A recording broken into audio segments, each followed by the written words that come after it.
Okay, what's up guys, it's Fantasy Tools with my first tutorial kind of serious thing. I'm just going to show you guys how to do a falling text in Cinema 4D. So first things first, you go open up a text object and just whatever text you want.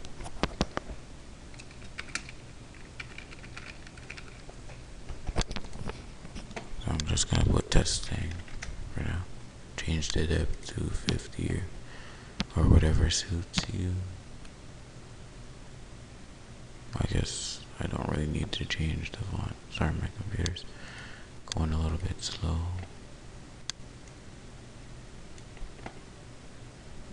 Okay, so just add some caps. Okay, so now what you're gonna need to do is add a floor, and then just bring the text object up. I'm gonna decrease the size a little bit. Okay, so now what you're gonna do is add a rigid body in MoGraph tags, but some Cinema 4Ds have dynamic body, and it's the exact same thing, just called something else. So you're gonna add that to the text object and to the floor. And yeah. So when you press play, make sure that's 0 frames, but when you press play, it should just fall at the ground. But as you see, they all fall together. We don't want that. We want them to go their separate ways. Give a real falling text effect. So I'm just gonna make caps to, the caps to 3. And now we're gonna go to dynamic body on the text object. So it's in collision. You're gonna go to collision on the dynamics body tag, and where it says individual elements, change that to all. So now if we play it back again, if we just play it back again, they should all fall.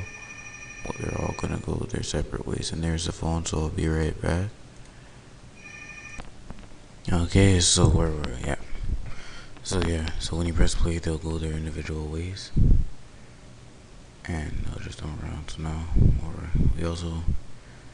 we're gonna need to add a background. Probably wondering why, but just trust me. Because when it renders, it's gonna have that 2-color different line, and we don't want that. We want it to be one solid color.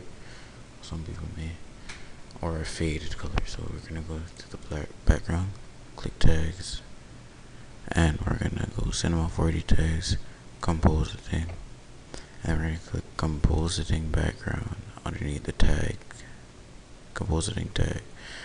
So then when it renders,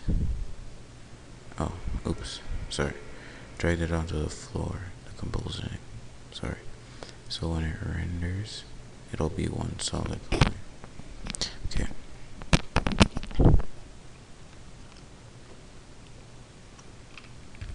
Okay, so now we're gonna want to work on the color, like just materials. So it doesn't really matter what material I use, really. I just like experimenting with different colors, so I'm just gonna use a gold kind of color, and I'm gonna add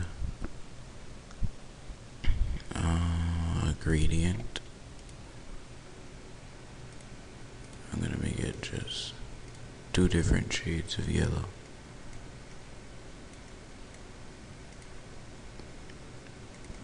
A brighter yellow and a darker one. It's not really yellow, but yeah. So something like that. Now we're gonna go to add some reflection, and we're just gonna take the reflection, a goldish kind of reflection, something like that. So it should be like that in the end.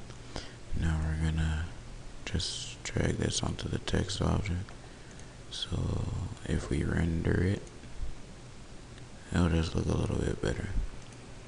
Another thing I also like to do is just add just a solid black to the text.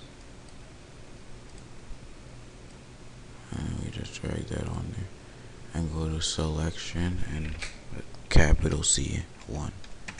When you press enter, just only the front of the text will be selected black, and only the front. So when it tumbles around, it'll just be black at the front and white and yellow at the back. Okay, now we need to add just some shadows or something. So one thing I'm gonna do is I'm gonna make a grayer background. So I'm just gonna put everything at 160 to make a dark gray background. I'm just gonna drag it onto the floor. So when I render it, it should just, yeah, that's a good color. Now I just need to put on the background, and when I render it, it'll be a solid gray. Good. So now I'm gonna go render settings, render settings, sorry, effect, ambient occlusion, and effect global illumination.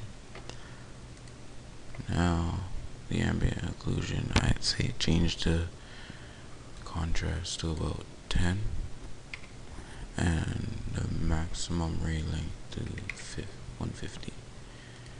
Now in global illumination, you don't really need to change anything. Just go to indirect and cache and change everything. These two, the first two to low, and then you're pretty much done. So then you just close that, and when you render it, oh, I'm sorry, I should make them hit the ground first. Yeah, so when you render it, when they're on the ground, they'll just have their little shadows.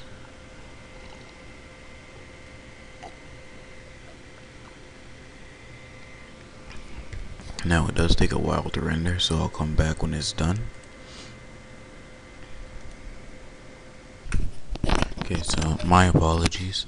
You're gonna wanna go back to your render settings, and in ambient occlusion just put the contrast up to 30. If you're gonna follow this exactly through with the same colors and stuff, then you're gonna want to put the contrast at 30. Otherwise, if you're using like a blue or something, you can leave it at 10. So I'm just gonna let them hit the ground a little bit more and render it again. So I'll come back when that's done. Okay, so as you can see, it's done rendering. This is what my finished project looks like. So when it's in playback, that's what it's gonna look like. The shadows a little bit. So yeah. But it's just the gold. If you want to change it around a bit, it'll give it like a less orangish look, but I kind of like it, so I'll leave it. But you guys can do otherwise. So thank you for watching this tutorial, and I'm just gonna render the finished product and then show it back to you guys, and you can judge it. So okay, so the video just finished rendering, so it took about almost 40 minutes to render on my slow computer, but I'm about to show it to you guys, so here you go.